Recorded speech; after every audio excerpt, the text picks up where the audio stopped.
Hey guys, Diablo 3 Witch Doctor Jade Harvester build guide. So guys, I was on the internet and I didn't find any helpful guide on this build, so I thought I should make one video guide myself to talk about a little bit about this build, let you guys know what it's all about, how you can run it, what you need and how it works and so on. Maybe I'll do a gameplay video later, but now I just discuss with you which skills you need and for which slots of gear you need and what you need to get started.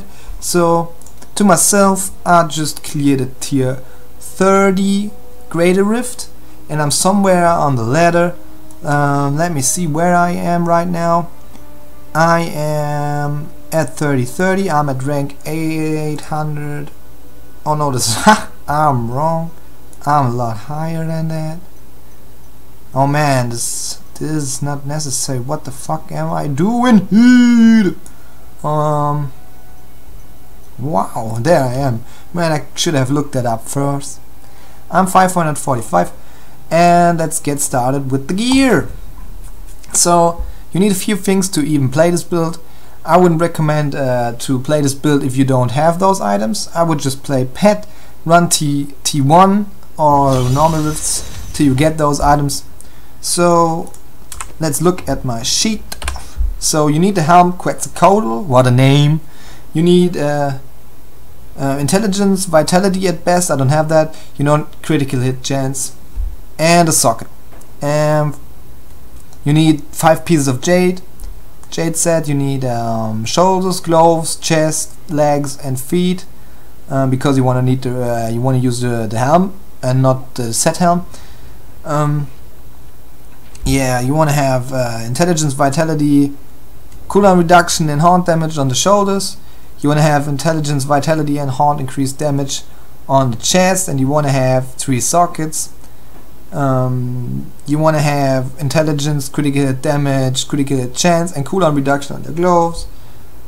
You want to have cold damage, intelligence, critical hit chance, cooldown reduction or critical hit damage on your amulet. If you are at a high paragon level, you probably don't need int, you can skip intelligence, because you can get intelligence through paragon level. And you want to have a socket slot in all of your jewelry. So you need a socket in your amulet, you need a socket in your rings, because the new legendary gems of patch 2.1 are very powerful. You want to have those. For braces, there are not as much stats as you want. There are cold skills, there are intelligence, there are vitality and critical hit chance. There's no discussion about those. Forgive my voice, I'm a little bit stuttering. For the belt you want to have intelligence, vitality, percentage life or all resistance and armor. For the legs you want to have intelligence, vitality, armor and 2 sockets. And for the feet you want to have intelligence, vitality, armor, movement speed, but movement speed is not the best. Better than movement speed would be all resistance, because you can get movement speed throughout paragon levels. If you didn't know, movement speed cap is 25% of movement speed, so you can't get more bonus than 25%. So getting those through paragon level points is more efficient than through gear. For the ring slots, you need 1 ring slot reserved for the Ring of Royal Grandeur. We can get this out of the Act 1 cache for the bounties. It drops at T1 to T6. At T6 you get a 100% chance of dropping a legendary out of the cache. So if you can, run on T6, get some people in your group and farm up with more people, split farm that shit, get it faster, get a nice ring. Mine is shit. But you can maybe get a better one than I got. For the other ring, the best ring you could get is a Unity, because with this build you are a little bit squishy. You want to get 2 Unity rings. It splits the damage of the wearer of this ring. You want to get 1 on yourself, you want to get 1 on your follower.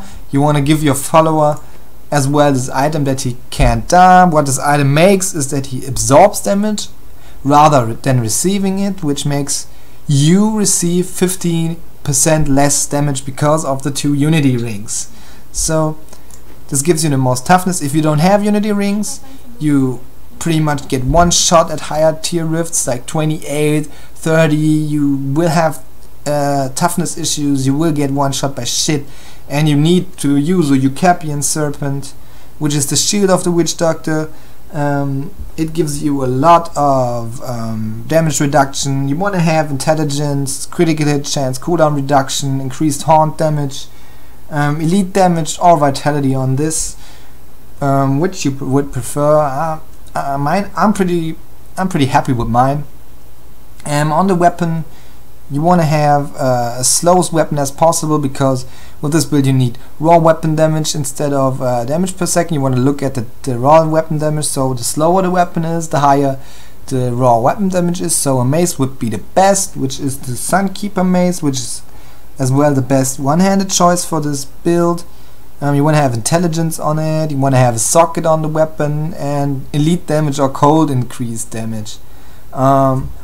So the other few weapon choices which are viable in my opinion is the least the worst one-handed weapon in my opinion you can choose from the three best ones is the Azeroth, because it is so fast, it got low damage, low raw weapon damage, and you want a high weapon damage as I said. So the Utah's raw, which you can get through the blacksmith, is a lot better. You just have to find the recipe. I use this. I don't have a Sunkeeper, so that I can show this to you, but the most of you people will probably already know what a Sunkeeper is. So the best in slot weapon, if you got the Unity combo, is probably the Furnace. It increases elite damage, makes you one-shot elite mobs. You will see later why. If you don't know much about this build, you just want to inform yourself about this build, you will see this in the next section, the skill section. The second best choice for two-handed weapons would be the Wrath of the Bone King, or something like this. Is also a mace, which increases your cold damage by 20 to 30 or 25 to 30%. Unfortunately, don't have one of those, so I can't show this to you. The skills, you want to have Haunt as your main damage tool. It does a lot of damage over time. It's 4000%. This is why we run cold damage on our items. Locust Swarm, the other tool you need, clearing white mobs and applying the debuff of one of our legendary gems. It is not on cold damage, because with this rune, with the Pestilence rune here, it spreads faster and it gives us a lot of time, which we need. Haunt damage, the Haunt rune, I mean. Oh my god, I sound like a really retarded person. The Haunt rune is Resentful Spirits, releases 2 spirits, one at a time. You need this to spread the dots very fast. It is very necessary. You will recognize this when you play the build. For your other abilities, Zombie Dogs, if you use the offhand I use, because you want to get the toughness. If you have a two-handed weapon and you don't have a Eucapian Serpent or whatever, you want to use Horrify with the Frightening Aspect rune to give you another armor, additional armor and additional CC, because you're so squishy bitch. You want to have Spirit Walk to run in and harvest. You can't just run in without a Spirit Walk at a higher Torment level or a higher Greater Rift level, fuck my life, because you get one shot by shit. Soul Harvest with the Siphon Room, we need Soul Harvest because it's our tool to consume our dots. You will see this later. This is the set bonus of the Jade set, which makes this build the way it is. You need the Siphon Rune because you just need the heal. Sometimes when you get hit by a white mob or something, you at the 30 Greater Rift level or 28 or 31 Greater Rift, that's at a high Greater Rift level, you just lose 3 or 4 quarters of your health and you're almost dead, and you need to harvest right away, and you need to harvest to heal. So this is just great. You need to heal. You really need this. And the Perenado is very useful because you need the AoE CC. You want the 15% increased damage debuff, It's just great. We hit for very high numbers, so percentage damage is the way to go.